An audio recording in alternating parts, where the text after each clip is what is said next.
Alors que la campagne pour la présidentielle de novembre 2020 était à son paroxysme entre les états-majors de Joe Biden et Donald Trump, le New York Post publia deux articles le 14 octobre 2020 révélant que Hunter Biden, le fils de l'actuel président des États-Unis, avait exploité la position de son père avec son accord à l'époque quand il était vice-président dans l'administration Obama à des fins d'enrichissement personnel. En effet, selon ce journal, en avril 2014, Hunter Biden organise une rencontre avec son père, alors vice-président des États-Unis, pour le dirigeant de la société ukrainienne Burisma Holdings, dont il était membre du conseil d'administration. Cette société faisait face à des poursuites judiciaires pour corruption. Joe Biden avait alors obtenu du président Poroshenko le renvoi du procureur général d'Ukraine, Viktor Shokin, qui enquêtait sur l'entreprise. Les révélations du New York Post se fondaient sur les emails retrouvés dans un ordinateur portable que Hunter Biden a oublié dans un magasin de réparation de matériel informatique dans le Delaware. Or, le 19 octobre, pas moins de 51 ex-dirigeants et membres des services de renseignement américains signent une lettre dans le journal Politico transmise par Nick Shapiro, un ancien conseiller du directeur de la CIA, John Brennan. Parmi les signataires figuraient 5 anciens directeurs ou directeurs par intérim de la CIA: John Brennan, Leon Panetta, le général Michael Hayden, John McLaughlin et Michael Morel. Figurent également de nombreux autres cadres supérieurs de renseignement américains, parmi lesquels Russ Travers, ex-directeur par intérim du National Counterterrorism Center, Glenn Gerstel, ancien conseiller général de la NSA, Rick Ledgett, ancien directeur adjoint de la NSA, Marc Polymeropoulos, officier de la direction des opérations de la CIA, et Cynthia Strange, ex-directrice adjointe de la CIA. Alors, parmi ces cadres supérieurs, certains avaient ouvertement apporté leur soutien au candidat Joe Biden.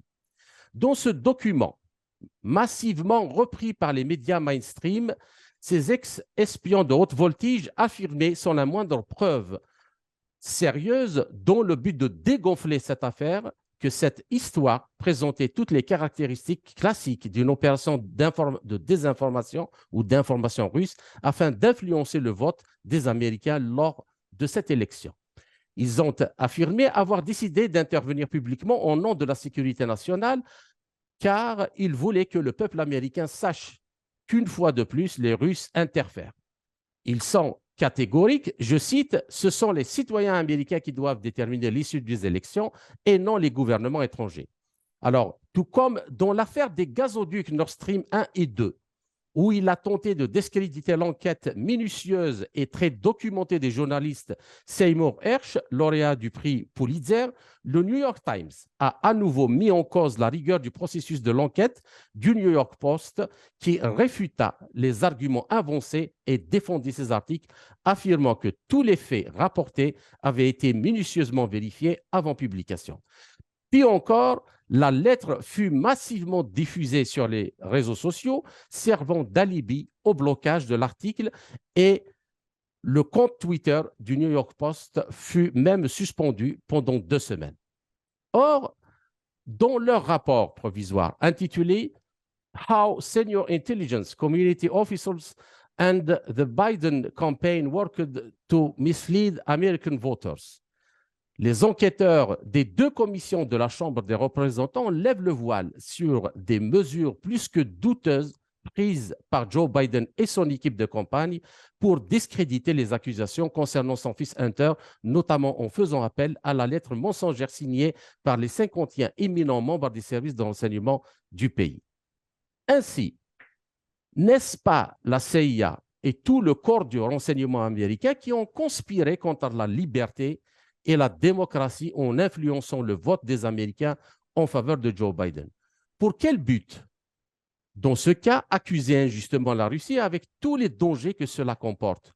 Et quid des dessous de la situation en Ukraine et à Taïwan? Réponse dans quelques instants avec mon invité Éric Denessé, directeur du Centre français de recherche sur le renseignement à Paris. Éric Denissé, bonjour et merci de nous avoir accordé cet entretien. Bonjour. Alors, à l'époque, le directeur du renseignement national, John Ratcliffe, avait déclaré que l'ordinateur portable de Hunter Biden, je cite, ne faisait pas partie d'une campagne de désinformation russe et que le FBI et la communauté du renseignement savaient que les informations contenues dans l'ordinateur étaient authentiques. Alors, ma question, comment expliquer que ces déclarations ont été passées sous silence, permettant ainsi à Joe Biden de s'en tirer dans le second débat de l'élection face à Donald Trump en utilisant la dite lettre signée par les 51 hauts dirigeants du renseignement des États-Unis. Et puis, la question, à votre avis, ne méritait-elle pas une enquête approfondie? Si, bien sûr, et vous avez raison d'évoquer ce problème.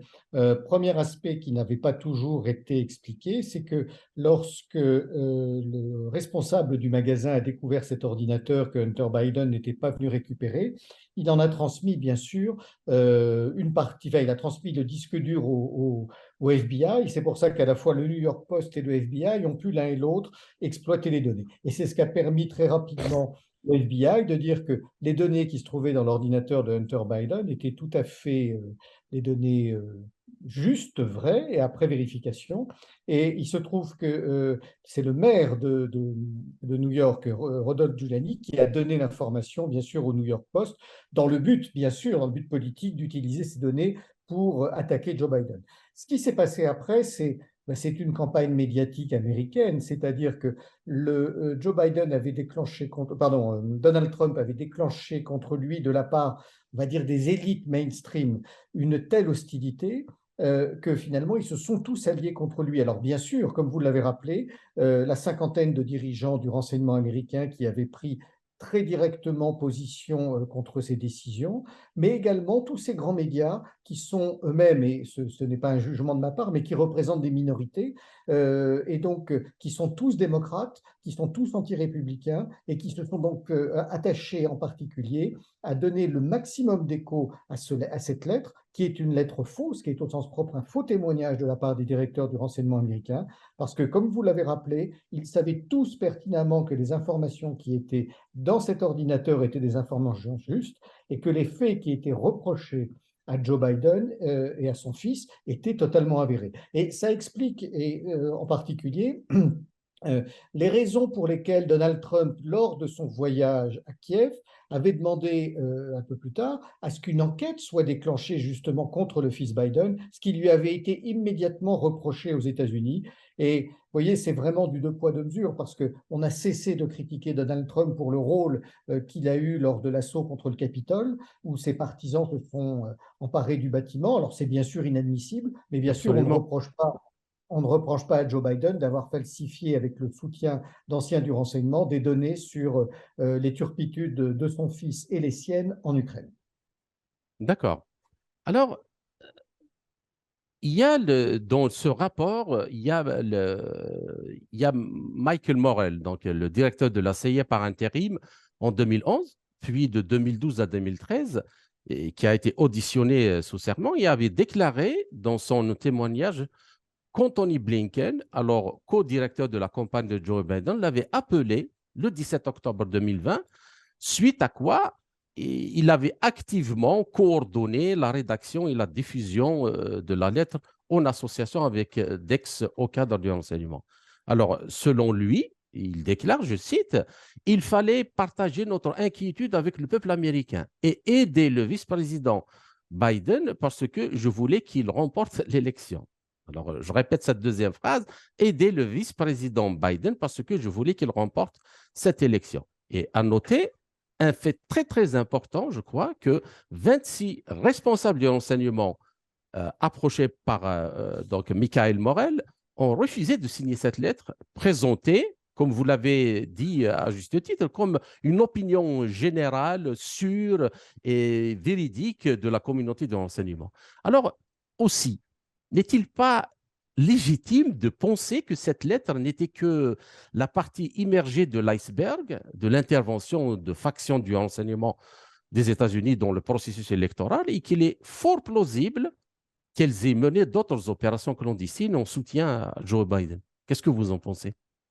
Alors, c'est effectivement une question qu'on est en droit de se poser parce qu'il y a eu tellement d'irrégularités autour des élections américaines de 2020 qu'on peut se dire si les ex-dirigeants de la communauté du renseignement et en partie la CIA, parce que la CIA a été impliquée elle-même, ont été capables de falsifier les faits de cette manière, que n'ont-ils pas fait d'autres pour permettre à Joe Biden de gagner? Alors, ce qu'il est important d'expliquer aussi, c'est que les relations étaient extrêmement mauvaises entre le président Trump et sa communauté du renseignement. D'abord parce que c'est sûrement pas un homme particulièrement intelligent et agréable. Je crois qu'on l'a vu avec les démissions à répétition dans son entourage. Mais il faut quand même rappeler qu'il a été attaqué dès avant son arrivée à la Maison-Blanche, hein, après avoir été élu au mois de novembre, date à laquelle ont lieu les élections américaines. Le candidat le candidat élu bénéficiait de 3 mois. Et on a vu les attaques contre lui comment dire, se multiplier, y compris venant du milieu du renseignement, dès son élection, comme, j'ai envie de dire, comme si on essayait d'empêcher ou d'altérer son arrivée au pouvoir. Donc à partir de ce moment-là, on a vu que les gens de la communauté du renseignement étaient très opposés. Et pendant son mandat, il faut rappeler quelque chose d'important, c'est que 3 anciens directeurs parmi les plus connus de la communauté du renseignement ont fait des livres, officiellement des livres de mémoire, mais en réalité des livres à très forte diffusion dans lesquels ils critiquaient ouvertement le président Trump et dans lequel ils appelaient à sa non-réélection. Alors, ça a été d'abord John Brennan qui a été directeur de la CIA sous Barack Obama, qui avait été aussi le conseiller antiterroriste de Barack Obama. Ça a été James Clapper, comment dire, le directeur national du renseignement, qui est resté pendant plus de 7 ans à ses fonctions, Ouais. un Et qui ancien général ressemble, je américain. rappelle, toutes les agences, pratiquement toutes les agences de Voilà. renseignement des États-Unis. Et 16 puis, agences, c'est. voilà. Et Michael Hayden, qui a été à la fois le patron de la National Security Agency et de la CIA, qui lui aussi a pris de manière très virulente position contre Donald Trump. Alors, quand on voit ça a posteriori, on se dit que les revendications de Trump sur les élections en disant qu'elles ont été faussées, que des gens qui sont morts avaient voté alors qu'ils n'avaient pas lieu d'être, on finit par, d'une certaine manière, croire qu'il peut y avoir un fondement à ces interrogations, ou en tout cas à ces critiques que formait l'équipe de Trump.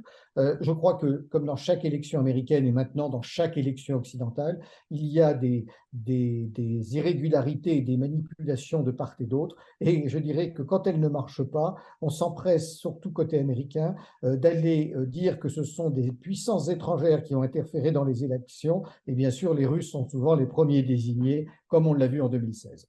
D'accord. Donc, par rapport à cette déclaration de Michael Morel, il y a encore pire. Parce que selon ce même rapport donc, des deux commissions de la Chambre des représentants, même James Clapper, donc l'ancien directeur du renseignement national de 2010 à 2017, donc, qui, je rappelle, regroupe les 16 agences américaines de renseignement, a également pris part à cette manipulation. Et c'était lui-même qui avait suggéré à Mike Morell d'ajouter la phrase accusatrice de la Russie à la lettre. Et je cite, je pense que le texte serait renforcé si vous disiez que cela présente toutes les caractéristiques classiques d'une opération d'information ou de désinformation soviétique, russo-soviétique, plutôt que la sensation d'une opération russe. Alors, ma question, peut-on imaginer que, est-ce que c'est possible d'imaginer que celui qui dirige les 16 agences de renseignement des États-Unis, James Clapper, ainsi que ses collaborateurs au sein de la CIA, ne savaient pas que les données recueillies sur l'ordinateur portable d'Hunter Biden étaient authentiques? Et in fine, l'élection de Joe Biden en novembre 2020 n'est-elle pas en partie due justement à l'incursion des anciens responsables du service de renseignement dans le débat politique? Ben, je pense que ça a joué un rôle. On a du mal à évaluer très exactement la part que ça a joué. Depuis une trentaine d'années, les élections américaines se jouent à quelques voix près. On l'a vu avec tous les derniers scrutins et c'était particulièrement frappant en 2020. Donc on peut tout à fait estimer que ça a eu un impact réel sur le vote. Il n'y a pas eu que ça. On a parlé des irrégularités. D'autres sujets ont joué. Ce qui est quand même assez frappant, c'est que effectivement, James Clapper était obligatoirement au courant. évidemment, on ne peut pas, quand on a été patron du DNI, ne pas être au courant. Il faut le rappeler, il coordonne et c'est lui qui gère en partie les budgets pour toutes les agences. Donc, il a un contact permanent avec tous les patrons de service et les anciens patrons de service. Et vous disiez tout à l'heure, on vous évoquiez le rôle d'Anthony Blinken, qui est l'actuel secrétaire d'État, qui est quand même, il faut le rappeler, un néoconservateur et parmi les plus radicaux. Les Oui, néoconservateurs sont démocrates hein, pour la quasi-totalité. Il n'y a pas trop de néoconservateurs chez les républicains. Donc on est vraiment sur une cabale qui est montée de toutes pièces pour effectivement faire basculer les élections dans le sens de ce que les membres de la communauté du renseignement veulent. Mais ce que veulent les membres de la communauté du renseignement, c'est aussi ce qu'on appelle l'État profond américain. Et l'État profond oui. était très globalement opposé à Donald Trump. L'électorat de Trump était un électorat très, très populaire et finalement, on a vu pendant ces 4 années de mandat, il a mené une politique qui, pour les personnes qui ne sont pas américaines, c'est pour les Européens, pour les Africains, ont été une politique beaucoup moins mauvaise que ce que l'on a vu du temps de Bush et d'Obama et surtout de ce que l'on voit depuis le retour de Biden. Donc, ça n'allait pas dans le sens de ce que souhaitait l'État profond américain et donc tout a été mis en œuvre pour le faire basculer probablement, ce qui ne veut pas dire que lui-même n'est pas de son côté tenté de la même manière d'organiser des irrégularités pour se maintenir au pouvoir, mais ça montre en tout cas que les élections américaines sont de moins en moins transparentes et que ce pays n'est plus en tout cas la première démocratie du monde. Après les mensonges de la CIA en 2003, pour justifier l'invasion de l'Irak, puis la Libye, puis la Syrie, après 2011, ont connu des interventions militaires aussi US-OTAN sur fond de fausses accusations des crimes de guerre contre des civils.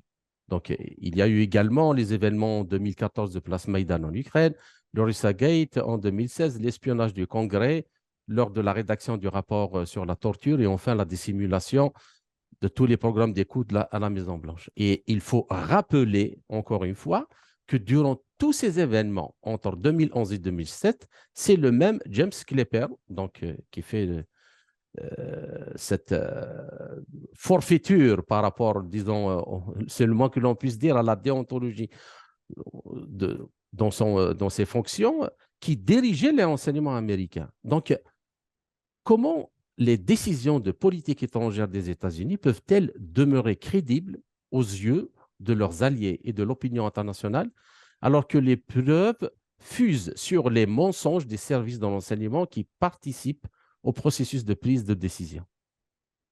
Oui, alors je crois qu'il y a deux choses. James Clapper, en tant que patron du DNI, ne dirige pas au sens propre les agences du renseignement. Il pilote les résultats, il s'occupe d'un certain nombre d'aspects budgétaires, il analyse les informations venant de tous les services, mais les services sont très autonomes, chacun de leur côté. Et dans l'ensemble des turpitudes que vous avez rappelées, elles sont très nombreuses. Ce sont souvent des turpitudes de la CIA, mais aussi du FBI sur un certain nombre de procès. On aura peut-être l'occasion d'en parler, notamment le Russiagate contre Donald Trump. En tout cas, évidemment qu'un homme comme James Clapper a une part de responsabilité, mais les différents patrons de la CIA en ont une qui est tout aussi grande.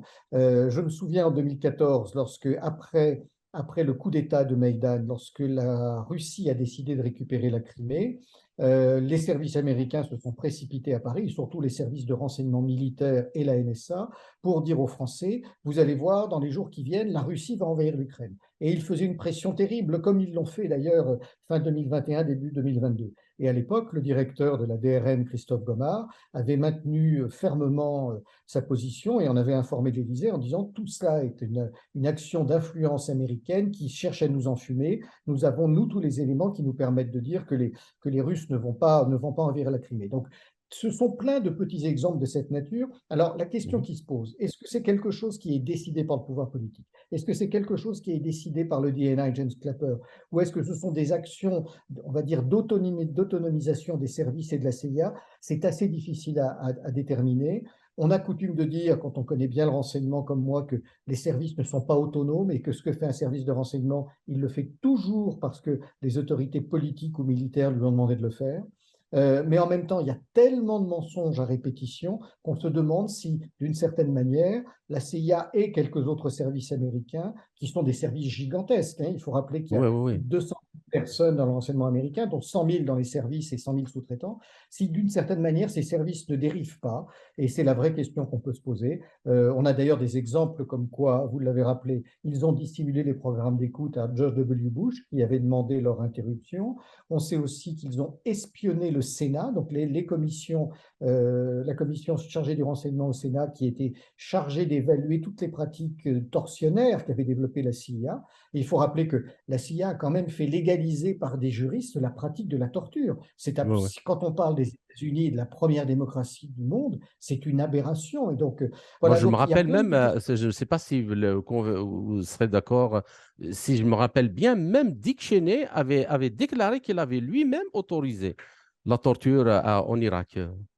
Oui, et donc, donc tout ça pour dire qu'on voit des dérives qui sont politiques, qui sont légales, comme vous venez de le rappeler, mais aussi du renseignement. Et bien sûr, je pense encore une fois que c'est quelque chose qui vient de cercles de décision américains, qui ce soit des cercles de décision liés à l'administration elle-même. C'est le cas en ce moment avec Joe Biden et son entourage néoconservateur. Ça peut venir aussi d'autres sphères d'influence, notamment le lobby militaro-industriel, le lobby aujourd'hui qui travaille beaucoup sur toutes les technologies du renseignement et qui doit vendre beaucoup pour continuer à exister.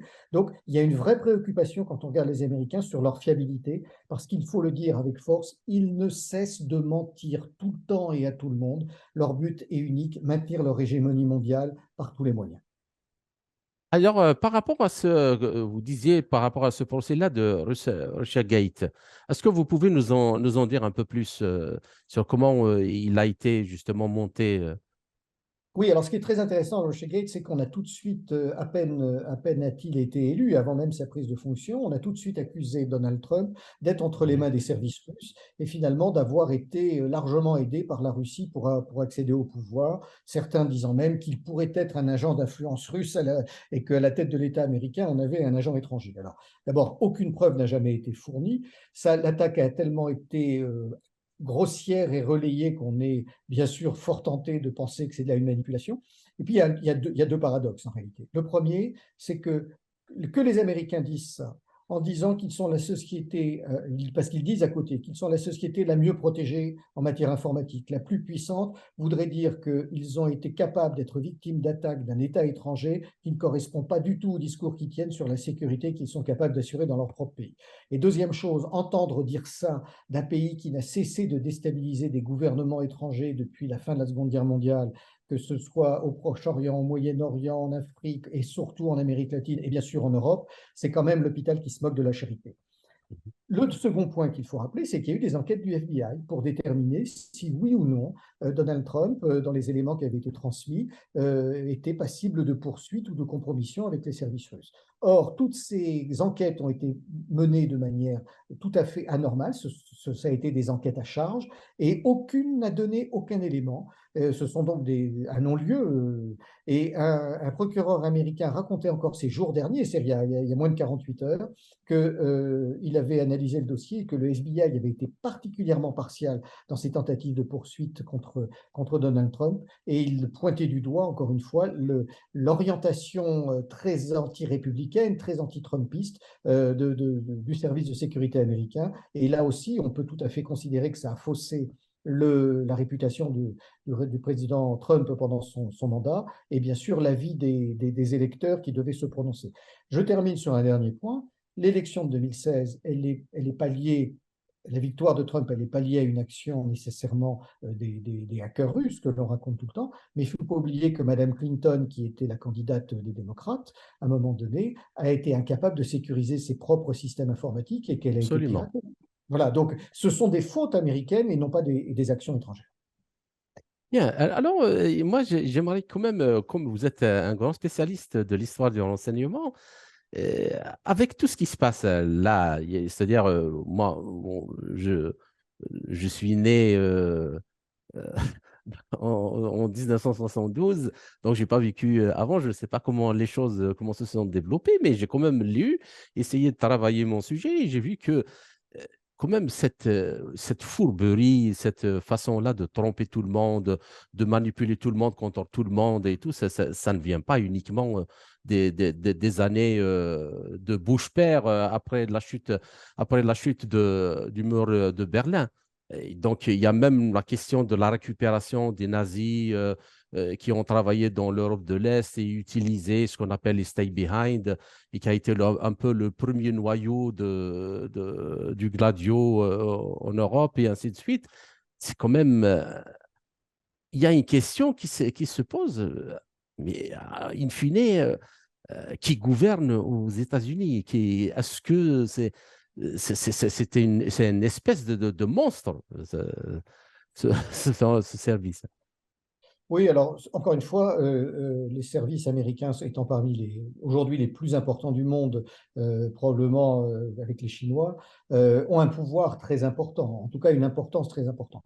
Mais en règle générale, quand un président est sain d'esprit et qu'il dirige ce pays, il n'est pas nécessairement entre les mains des services. Il peut être influencé, mais ce qui se passe aujourd'hui, c'est qu'on a Joe Biden à la tête de l'État. C'est un homme qui a des absences intellectuelles, on ne le montre pas assez à la télévision, mais qui tombe souvent quand il monte les marches de l'escalier de ses avions. Donc, je n'irai pas jusqu'à dire que c'est une marionnette, mais ce n'est pas quelqu'un qui pilote les États-Unis au sens propre, ce qui du coup donne beaucoup de puissance et de pouvoir aux services américains et à d'autres acteurs de la vie politique américaine pour imposer leurs idées. C'est un cas de figure qu'on a un peu connu sur George W. Bush, mais qui était beaucoup moins présent avant, puisque les présidents américains étaient quand même des hommes qui contrôlaient leur appareil militaire, policier, Mhm. économique et de renseignement. Donc ça s'est accéléré depuis une vingtaine d'années.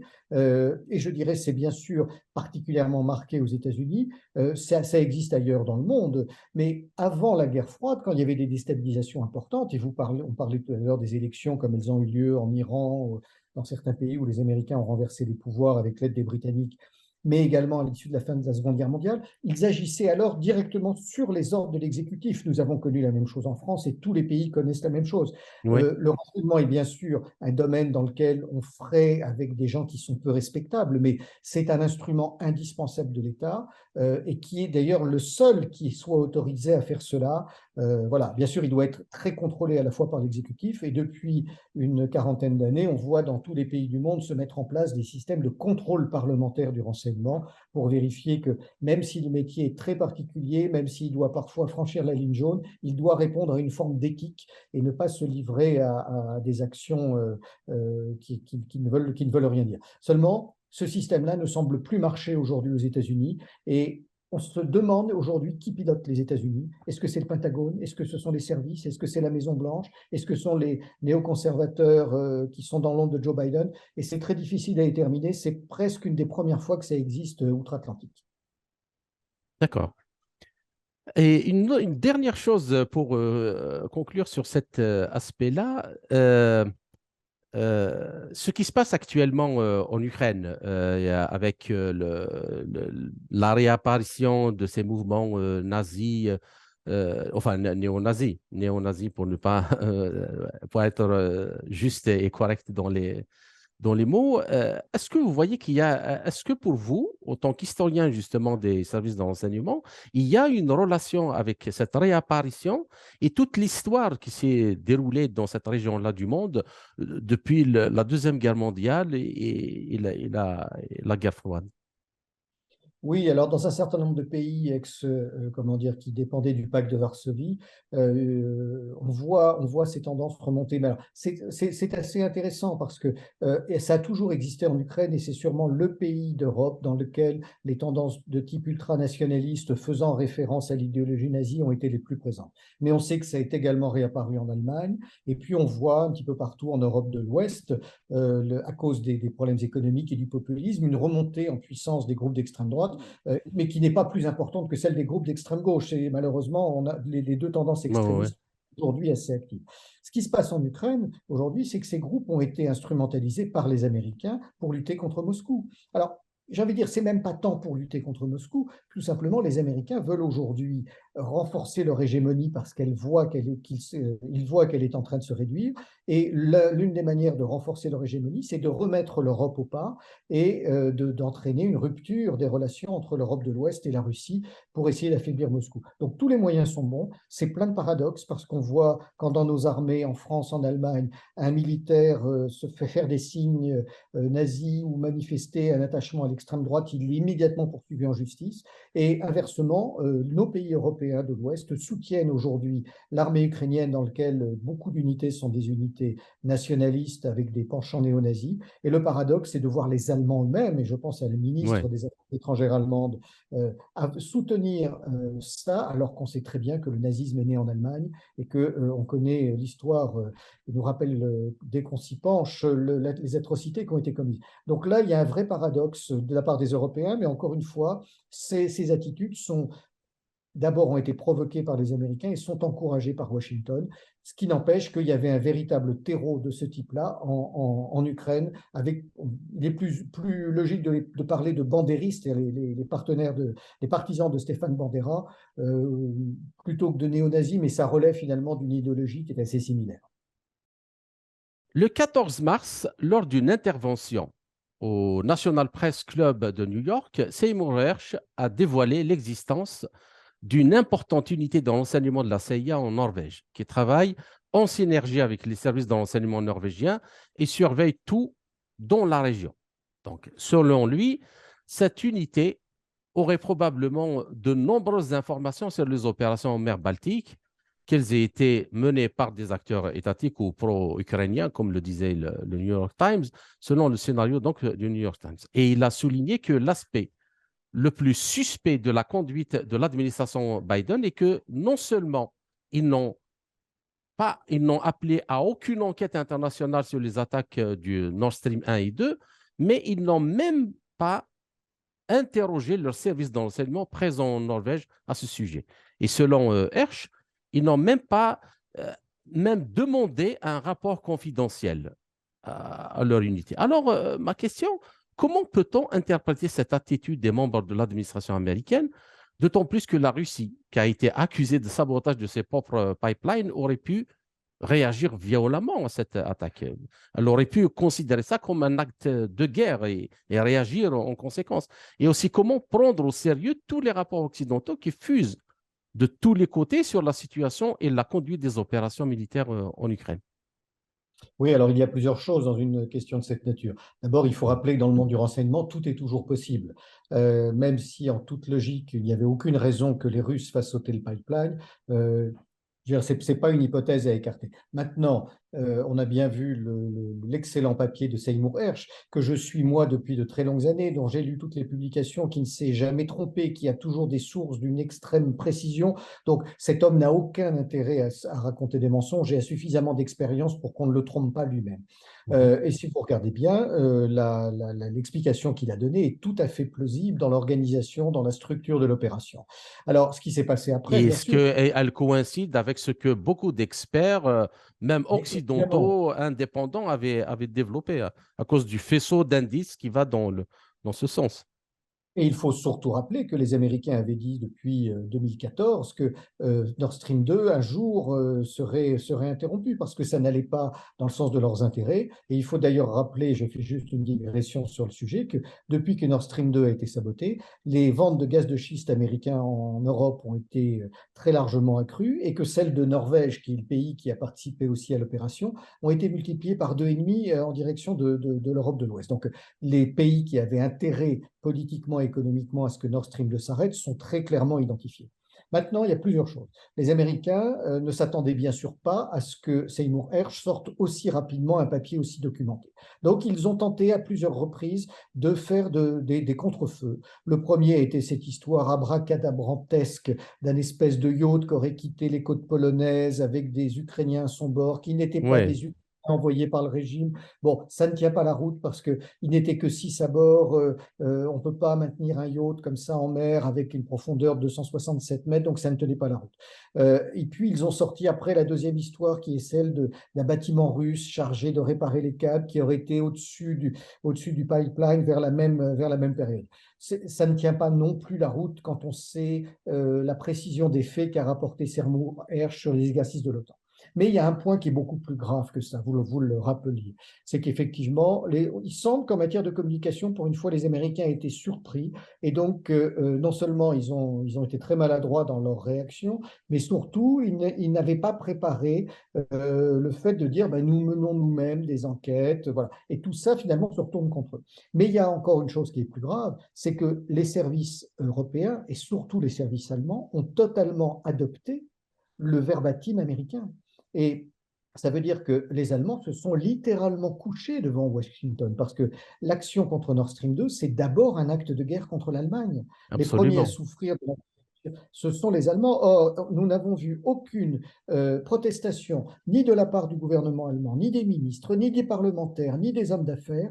Et pire que ça, les services allemands, le BND, a totalement validé la thèse comment dire, de l'histoire du yacht qui aurait participé à ce sabotage, ce qui montre bien qu'on est là dans une politisation terrible du renseignement, comme en Allemagne comme aux États-Unis, et que finalement tout le monde dit ce que Washington veut faire passer comme message. Et c'est extrêmement préoccupant. Ça n'enlève rien finalement au ridicule des réactions américaines parce qu'on connaît aujourd'hui, grâce à ces mots, ce qui est très probablement la réalité. La preuve absolue n'en sera jamais donnée. Puis j'ai envie de terminer surtout par un autre point. Je n'ai vu aucune plainte déposée par aucun pays occidental contre la Russie, aucune enquête déclenchée pour prouver que c'était les Russes. Donc c'est aussi, cette absence d'attaque de la Russie est aussi un aveu qui est assez marqué. D'accord. Et même le fait, disons, s'il y a enquête qui est déclenchée, normalement, on doit mettre tous ceux qui sont concernés par ce sabotage, y compris les Russes, les Allemands et tout. Bien. Alors, ma seconde question, la semaine dernière, Taïwan, via son ministre de la Défense, Kuo Chang, a averti son allié américain que ses forces armées ne toléreraient la destruction d'aucune installation taïwanaise, donc faisant partie de son industrie des semi-conducteurs. Alors, l'avertissement fait suite aux appels croissants de certains politiciens et analystes militaires américains suggérant à la Maison-Blanche de détruire le secteur technologique vital de Taïwan prétendument afin d'empêcher la Chine de prendre le contrôle de cette industrie sensible, donc des semi-conducteurs et des puces électroniques, et ainsi de suite, et de nuire à l'économie chinoise. Et alors, l'industrie électronique taïwanaise, est-ce qu'on peut, euh, euh, disons, en prenant le risque que certains peut-être voudront nous accuser de complotisme, mais vu ce qui se passe et comment les choses sont menées, je trouve que c'est légitime de se poser la question si l'industrie électronique taïwanaise ne risque-t-elle pas de connaître le même sort que les Nord Stream 1 et 2, avec toutes les conséquences gravissimes que cela pourrait engendrer sur la stabilité et la sécurité dans cette région du monde. Alors, je vais vous faire une réponse de deux manières. La première, je ne le pense pas parce que je ne crois pas, sauf erreur de ma part, bien sûr, que les Chinois vont commettre l'erreur d'envahir Taïwan et de s'emparer de l'île par la force à court terme. Je ne le pense pas un instant. Et deuxièmement, je ne pense pas non plus parce que les Américains ont besoin de ces microprocesseurs. Je crois que c'est 80% de la production de microprocesseurs qui est aujourd'hui, du monde entier qui est aujourd'hui produite par Taïwan, oui. Taïwan. Voilà, donc les Américains en ont besoin, ils n'ont pas non plus, je dirais à court terme, intérêt à le détruire tant qu'ils n'ont pas rebâti ailleurs une industrie qui soit capable de le produire. Maintenant, et c'est l'autre volet de ma réponse, ce ne serait pas surprenant pour deux raisons. Regardez déjà dans l'histoire ce qui s'est passé pendant la Seconde Guerre mondiale quand les Britanniques ont attaqué la flotte française qui se trouvait à En Afrique Mercey-Cadiz du Nord. en Afrique du Nord parce qu'elle ne voulait pas qu'elle tombe aux mains des Allemands. On est en situation de guerre, donc tous les coups sont permis. Et comme ils l'ont fait pour Nord Stream 2, si la situation était beaucoup plus dangereuse qu'elle ne l'est aujourd'hui, il n'est pas totalement idiot de penser que les Américains se disent, nous voulons priver les Chinois de ces usines qui sont des usines stratégiques, et pour les affaiblir, nous sommes prêts à tout. Donc concrètement, nous n'avons aujourd'hui aucun élément qui permette de dire que c'est vrai, à part les déclarations du président, enfin du ministre de Taïwan. Et donc, il est bien de se poser la question parce que l'exemple de Nord Stream 2 donne quand même un certain fondement à cette préoccupation qui est celle des Taïwanais, mais je ne pense pas que ce soit quelque chose qui puisse se réaliser à court terme. D'accord. Alors, la question suivante, Maintenant, j'aimerais bien remonter un peu dans l'histoire et reconnecter tout ce que nous avons déjà développé sur cette question-là de renseignement par rapport à ce qui s'est passé en 2003, par exemple. Alors, le 1er décembre 2008, le président George Bush, Walker Bush, a reconnu, je l'ai mis entre guillemets, l'erreur américaine en 2003 en Irak dans un entretien donc, sur la chaîne de télévision ABC News. Alors, il dit, le plus grand regret de toute cette présidence consistera dans la défaillance des renseignements en Irak. Voilà. Et en 2013, dans un autre entretien à l'Obs, Colin Powell, qui a été donc, le secrétaire d'État de George Bush à cette époque, a aussi commenté les mêmes faits en disant, depuis que j'ai découvert qu'un grand nombre d'informations que l'on m'avait fournies étaient inexactes, je ne cesse de me demander qu'aurais-je dû faire pour éviter cela. Et il s'est justifié, ce n'était pas un mensonge délibéré de ma part, je croyais à ce que je disais. Moi, j'ai consulté un rapport en 2015 des services américains qui a été déclassifié, donc, et qui a été, celui qui a été utilisé par l'administration Bush pour justifier l'invasion de l'Irak en 2003. Rien n'y indique que l'Irak possédait des armes de destruction massive ou entretenait des liens avec Al-Qaïda. Alors, comment analysez-vous cet événement? Eh bien, Et pour par moi, rapport à c'est ce que déjà nous avons déjà dit, majeur donc de la fin du siècle dernier, et quels sont ces objectifs et quelles sont ces retombées sur la situation mondiale actuelle? Oui, pour moi, c'est tout à fait clair. Ce sont des mensonges des politiques, très clairement. Bien sûr, on a vu tout à l'heure que les services pouvaient mentir, mais ceux qui mentent le plus, ce sont les hommes politiques. C'est leur métier, d'ailleurs, si vous me le Ouais. permettez. Qui s'est passé? Mais du coup, sur ce dossier-là, les services Bien sûr. d'enseignement n'ont pas menti. Moi, je l'ai Alors, lu, ils n'ont Alors, pas ils n'ont pas menti. menti. D'abord, ce qu'il faut dire aussi côté américain, c'est qu'il y a tellement d'agences de renseignement que certaines peuvent dire la vérité, d'autres se tromper et d'autres mentir. Ce qui compte, c'est qu'au dernier moment, quelles sont les informations que choisissent les Les politiques politiques. pour prendre leurs décisions. Il faut savoir que la volonté d'envahir l'Irak était délibérée et que finalement, les décideurs politiques n'ont pris que les informations qui les intéressaient.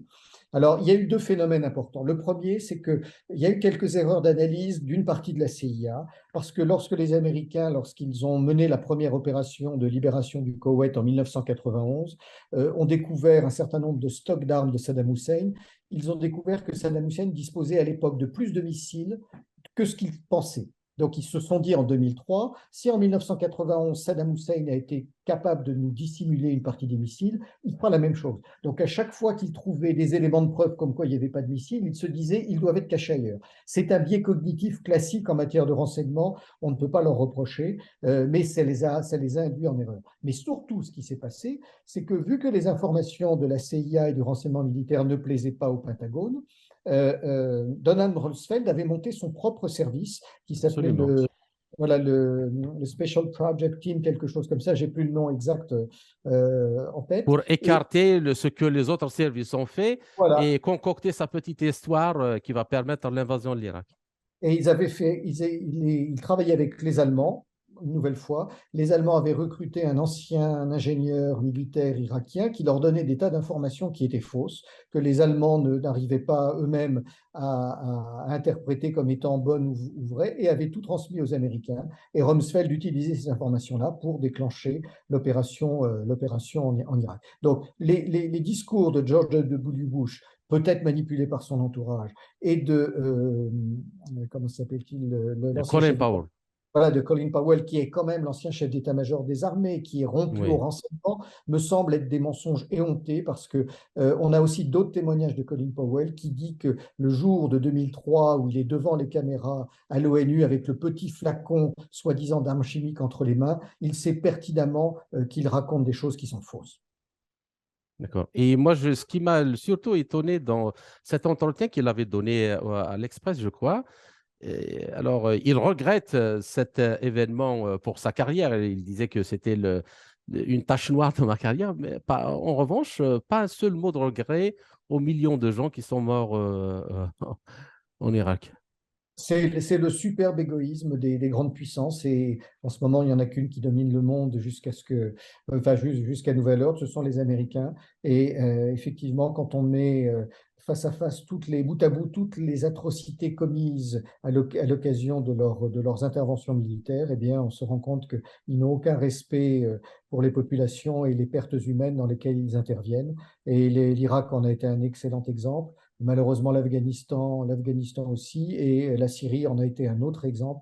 Nous avons malheureusement que des mauvais exemples en la matière. Actuellement, donc, pour une autre question, il n'y a pas de doute que ce sont donc les guerres et les interventions secrètes menées par les États-Unis en Somalie, dans les Balkans, en Afghanistan, en Irak, en Libye, au Yémen, en Syrie, en Géorgie, en Ukraine, entre autres, qui étaient toutes les petits pas de l'expansion de l'OTAN vers les frontières de la Russie. Alors, dans ce contexte, alors que l'ONU et son Conseil de sécurité sont relégués à un rôle de figurant et que des décisions sont prises, c'est-à-dire d'envahir des pays, de les détruire, comme la Serbie aussi, l'ex-Yougoslavie en Europe, sont basées sur de faux renseignements. À quoi servent finalement ces institutions internationales qui restent comme avant spectatrices face à cette montée militariste incessante aussi contre la Chine et la Russie? Ben, écoutez, ces organisations internationales ont, depuis leur création, joué un rôle positif malgré tout, mais on s'aperçoit que depuis une trentaine d'années, il y a une vraie dérive, et cette dérive, elle est liée au fait qu'il n'y ait plus qu'une seule superpuissance, militairement, économiquement, politiquement, donc elle influe sur tous les organismes internationaux, qui en partie se trouvent sur son sol, avec l'ONU notamment, et donc ces organismes-là perdent de leur neutralité et de leur efficacité, puisqu'ils ne peuvent plus être des théâtres de discussions et de décisions qui sont prises de manière multilatérale. Et cette dérive, elle est quand même très préoccupante. Et surtout, ce qu'il est important de rappeler, c'est qu'elle est totalement paradoxale. Pendant les années de guerre froide, les États-Unis étaient bien la première démocratie. Ils luttaient pour la liberté, même si les actions, comme tous les pays occidentaux les ont menées, n'ont pas toujours été très transparentes. Mais malgré tout, à l'époque, rappelons que l'Union soviétique était quand même un régime totalitaire avec une volonté Mhm. d'expansion, ce qui était extrêmement préoccupant. J'étais officier de renseignement à l'époque et j'étais très anti-soviétique. Et ce que personne ne voit, c'est qu'à partir de la fin de la guerre froide, les choses s'inversent. Les États-Unis, qui étaient la première démocratie du monde, deviennent une république policière et la Russie a réussi à faire, malgré tous les problèmes, et le pays n'est pas non plus la première démocratie du monde, a considérablement évolué de manière positive. Or, les Américains veulent en permanence que l'image que l'on donne des Russes reste celle de la guerre froide et que l'image que les autres ont d'eux-mêmes reste aussi celle de la guerre froide, donc de la première démocratie. Mais il y a eu une inversion totale des positions et je n'attaque pas les États-Unis par plaisir et je ne défends pas la Russie non plus Absolument. et en tant qu'observateur indépendant, on a été avec les Américains pendant la guerre froide, mais nos amis américains sont aujourd'hui, par leur politique étrangère, la première menace pour la paix, la sécurité et la stabilité mondiale. Ce ne sont pas les Russes, ce ne sont pas les Chinois. Et ça, il faut le dire. Malheureusement, c'est toujours très difficile à passer dans le monde occidental parce que nous vivons sous un mainstream politico-médiatique américain qui fait que dès qu'on tient de tels propos, on passe pour pro-russe. Et c'est très difficile de rétablir la vérité parce que les gens ne veulent pas voir la réalité qu'ils ont sous les yeux. Bien.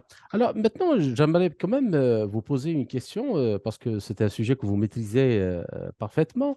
C'est l'Ukraine. Alors, pour vous, est-ce que actuellement on s'approche d'une solution ou où il n'y a pas de solution à l'horizon? Au moins, est-ce qu'on pourrait imaginer que dans les quelques semaines à venir, il pourrait au moins y avoir un gel du conflit ou c'est l'inverse? Qu'est-ce que vous en pensez? Où en est la situation actuellement? Alors, je vais vous faire part de quelques analyses, mais le renseignement n'étant pas la prospective ni l'astrologie, je ne sais Bien pas sûr, bien quoi sûr, bien anticiper. sûr. En tout Il cas, faut partir de la réalité, comme on dit, voilà. de ce qu'on En tout connaît cas, bien dans la réalité. Je pense tous les jours à une phrase, je crois, de Confucius qui dit: aucun problème ne résiste durablement à une absence de solution, et c'est peut-être ce qui va arriver pour l'Ukraine. Non, indéniablement et rapidement, le conflit en Ukraine a été délibérément provoqué par les Américains, soutenus par les Britanniques, ça ne fait aucun doute. Que l'on reproche aux Russes d'avoir transgressé le droit international, c'est une réalité, mais les Occidentaux l'ont tellement fait que ce n'est pas un argument qui tient. C'est un piège dans lequel Vladimir Poutine, à mon sens, est allé délibérément, en sachant qu'il n'avait que des mauvais choix. En tant qu'ancien officier de renseignement, je me souviens que depuis 30 ans, nous n'avons cessé de bafouer les Russes, qui ont fait quand même, depuis la fin de la guerre froide, un certain nombre de concessions et ont montré des signes de bonne volonté, mais jamais leurs intérêts n'ont été pris en compte. Donc, à force d'agiter un chiffon rouge devant un taureau, il ne faut pas s'étonner qu'ils réagissent. Et alors, concrètement, la situation militaire sur place, elle est pour nous de plus en plus difficile à interpréter puisque la désinformation est tellement importante, ou la propagande, et nous ne disposons pas de satellites qui nous permettent de suivre l'évolution de terrain, ce n'est pas encore dans nos moyens, que c'est très difficile à voir. Chaque camp fait bien sûr sa propre propagande, mais j'observe, pour avoir bien connu la guerre froide, que la propagande occidentale est aujourd'hui atteint des sommets avec lesquels ne peut pas rivaliser finalement la propagande russe. Il semble bien que l'Ukraine ne puisse pas gagner cette guerre et il semble bien que la Russie ne puisse pas perdre cette guerre. L'Ukraine, sur un plan militaire, comme sur un plan économique, comme sur le soutien international, est au maximum de ce qu'elle peut faire. On a beaucoup plus de mal à voir où en est la Russie. Est-ce que la Russie, qui jusque-là mène une guerre relativement limitée, je le dis, parce que les frappes aériennes, les combats, même s'ils sont très violents, c'est une guerre de haute intensité, mais ce n'est pas une guerre totale. Et donc, les Russes pourraient encore probablement monter en puissance. Ils ne le font pas délibérément parce que c'est une opération spéciale à leurs yeux. C'est pour nous la grande interrogation. J'ai envie de dire que beaucoup de choses vont surtout dépendre de la politique intérieure américaine. Les débats sur la D'accord. dette qui ont lieu en ce moment, euh, l'évolution interne des États-Unis, parce que le Pentagone a soutenu cette crise autant qu'il l'a pu, parce que ça a arrangé, il avait besoin de cette guerre pour retrouver des budgets de défense. Il faut rappeler que les budgets américains sous Barack Obama ont perdu quasiment 10% par an, que depuis la fin de la guerre froide, ces effectifs ont fondu. Et dans le cadre de la guerre contre le terrorisme que menait le Pentagone, il n'avait que des équipements légers destinés à faire de la lutte anti-guérilla et antiterroriste. Et afin de prévoir le conflit futur qu'ils envisagent avec la Chine, il lui fallait réorganiser totalement son arsenal, le type d'avions, de missiles, de moyens de combat. Et pour ça, il avait besoin d'une crise qui lui permette d'obtenir les budgets. Maintenant, le Pentagone ne veut pas la guerre. Comme souvent, les militaires sont beaucoup plus prudents que les politiques. Le Parce qu'ils Pentagone, savent qu'en guerre, on meurt. et ils C'est perdent pas un leurs jeu hommes. électronique devant Voilà. un écran. Et donc, le Pentagone, qui, juste pour l'instant, on peut dire, est satisfait de ce qui se passe, ne souhaite pas que ça aille plus loin. Et s'il obtient les budgets, eh bien, on peut considérer qu'on va doucement vers une sortie de crise parce qu'il sera probablement un élément modérateur au sein de l'appareil de décision américain et qu'il arrêtera probablement de donner de l'argent demander à ce qu'on arrête de donner de l'argent et des moyens aux Ukrainiens qui vont se retrouver dans ce cas-là tout à fait démunis. Ça me semble être une des principales raisons pour une sortie de crise possible, que les Américains se disent, bon ben là, on a obtenu ce qu'on voulait, on n'a pas gagné, on n'a pas réussi à affaiblir la Russie, mais on a quand même gagné, c'est-à-dire qu'on a vassalisé une nouvelle fois totalement l'Europe de l'Ouest. Et finalement, les Américains sortiront ni vraiment gagnant, ni vraiment perdant de ce conflit. Ceux qui perdront le plus, ce sont d'abord les Ukrainiens, dont le pays sera totalement dévasté, les Européens de l'Ouest ensuite. Voilà. Et de son côté, on peut dire que la Russie sera, comme les Américains, à moitié gagnant et à moitié perdant. À moitié perdant parce que malheureusement, il y aurait eu une rupture totale avec l'Europe de l'Ouest, ce que Moscou ne souhaitait pas, et en partie gagnant parce qu'ils n'auront pas cédé face aux Américains, qu'ils auront montré leur résilience et qu'ils sont appuyés par beaucoup de pays du monde qui ne sont pas les pays occidentaux, par les D'accord. vrais pays de la communauté internationale. Je voulais aussi, parce que j'ai lu quand même pas mal d'articles de vous sur les techniques de désinformation qu'utilisent les médias et j'ai beaucoup aimé, j'ai beaucoup appris. Alors, moi, c'est une chose qui m'intrigue depuis le début de cette crise-là en Ukraine. Je ne sais pas si vous serez d'accord avec moi. Mais j'ai l'impression que celui qui est absent dans les médias, en particulier occidentaux, de ce qu'on voit, on peut lire, ce qu'on regarde dans les télévisions, c'est justement la souffrance du peuple ukrainien. On Oui, parle d'héroïsme, on a fait, les Ukrainiens ont fait ça, on fait ça, on fait ça, mais jamais les gens ne se posent la question quel est le degré de souffrance, les pertes humaines, les pertes matérielles, comment les gens vivent, est-ce qu'ils ont un avenir? Qu'est-ce que vous en oui. pensez?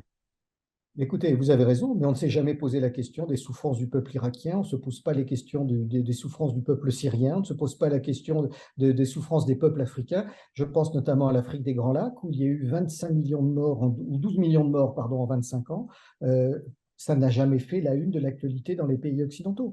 Donc, le fait qu'on parle quand même plus de l'Ukraine parce que c'est un pays occidental, donc un pays blanc, donc dans notre monde, c'est quelque chose à laquelle les médias accordent plus d'attention. Mais inversement, on ne parle quasiment pas de la crise entre l'Arménie et l'Azerbaïdjan. Donc, mais je voudrais aussi revenir sur un deuxième point. La guerre est quelque chose d'atroce. Des crimes de Absolument. guerre, il y en a des deux côtés. Je crois que personne n'en a le monopole. Il n'y a pas que les Russes, mais dire que les Russes n'en ont pas fait, c'est pas vrai. Et les Ukrainiens en ont fait de très nombreux pour leur part également. Donc, malheureusement, en tant qu'ancien officier, nous savons ce que c'est que la guerre. Et ça ne se termine jamais de manière propre pour les populations comme pour les combattants. Maintenant, regardons quand même, c'est une guerre limitée. C'est-à-dire que si on compare les frappes, les victimes des frappes russes aujourd'hui, si vous écoutez les médias, on vous dit tous les jours, il y a eu des frappes de missiles russes sur Kiev, sur les principales villes, et on vous dit, il y a 3 morts, 4 morts, 6 morts. Comparé aux frappes américaines en Afghanistan, au Yémen, au Pakistan, en Syrie, c'est presque ridicule. C'est Mhm. bien sûr, j'ai beaucoup de compassion pour les populations qui Absolument. sont... Une vie humaine est une vie Mais humaine. mais quand on regarde le nombre de victimes, quand on compare comment dire, les dépêches de presse, c'est ridicule. Bon.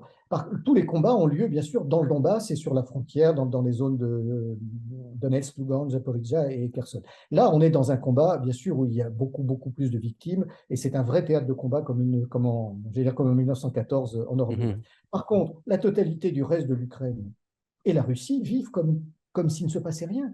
Absolument. C'est ça qu'on ne voit pas. C'est-à-dire que la réalité que montrent les médias n'est pas la réalité de terrain. Bien sûr qu'on ne peut pas dire que la situation soit aussi sûre en Ukraine qu'elle l'est en France, par exemple. Mais aujourd'hui, il y a des tas de gens qui vivent normalement à Kiev, à Lviv et dans de grandes villes du pays. Le combat a lieu uniquement sur l'Est. C'est-à-dire que le combat a lieu dans les zones que déjà depuis 2014, l'armée ukrainienne nationaliste avait essayé de réduire à silence. C'est comme si on voulait que les morts ukrainiens de l'Ouest aient plus de valeur que les morts ukrainiens de l'Est et les populations du Donbass qui, entre 2014 et 2021, je vous rappelle, ça fait plus de 16 000 morts. Alors, il y a des Oui. militaires des deux camps, bien sûr, mais on peut considérer que 90% des victimes sont des gens du Donbass. Ils ont été véritablement harcelés, poursuivis, matraqués, bombardés par l'armée de Kiev. C'est d'ailleurs ce qui a poussé la Russie à prendre parti à un moment donné. Donc, il ne faut pas oublier ces morts-là non plus, et ce sont eux qui ont le plus souffert. Aujourd'hui, on dit, même si nous n'arrivons pas à en avoir des preuves explicites, que le gouvernement de Kiev fait des rafles pour récupérer les hommes et les envoyer au combat. Je pense qu'il y a un fondement réel, même si ce n'est pas tout à fait probablement aussi vrai que ça. Et là aussi, il faut penser aux souffrances des combattants qui sont envoyés côté Kiev, et peut-être aussi côté russe d'ailleurs, avec une formation insuffisante, servir de chair à canon sur des opérations. Donc tout ça est quand même très très regrettable. Et malheureusement, je ne vois pas comment on va en sortir à moins de 6 mois, un an, voilà, pour donner peut-être une perspective.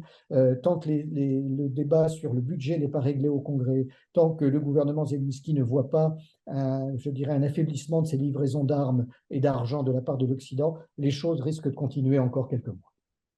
D'accord. Alors, une dernière question, Monsieur Denisset, c'est très intéressant et passionnant de discuter avec vous. Il y a une initiative de pays africains pour faire une intermédiation dans ce conflit. Je ne sais pas si vous avez entendu parler. Qu'est-ce que vous en pensez? Écoutez, je vais être franc avec vous, je n'ai pas lu le texte qui est diffusé, les propositions d'intermédiation, mais c'est une très bonne chose. Je crains que ce ne soit pas nécessairement pris en compte en Occident. parce que malheureusement, comme toujours, nous pensons qu'il n'y a que nous qui pouvons faire les choses pour régler les problèmes.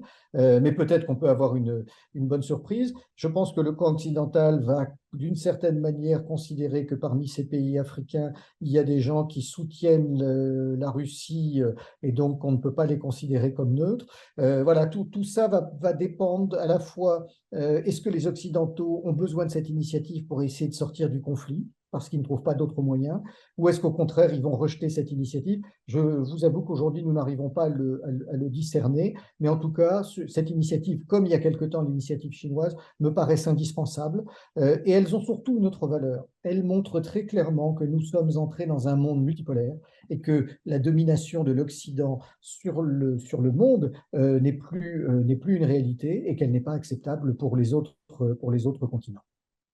D'accord. Ben, je vous remercie, Monsieur Denessé. J'espère que nous avons réussi à poser cette grave problématique et ses conséquences sur la paix dans le monde, entre l'interaction et le rôle des services et le pouvoir politique. J'espère vous retrouver dans quelques semaines à venir dans un autre entretien pour traiter d'un autre sujet. Merci encore une fois et à très bientôt. À vous. Merci beaucoup. Au revoir.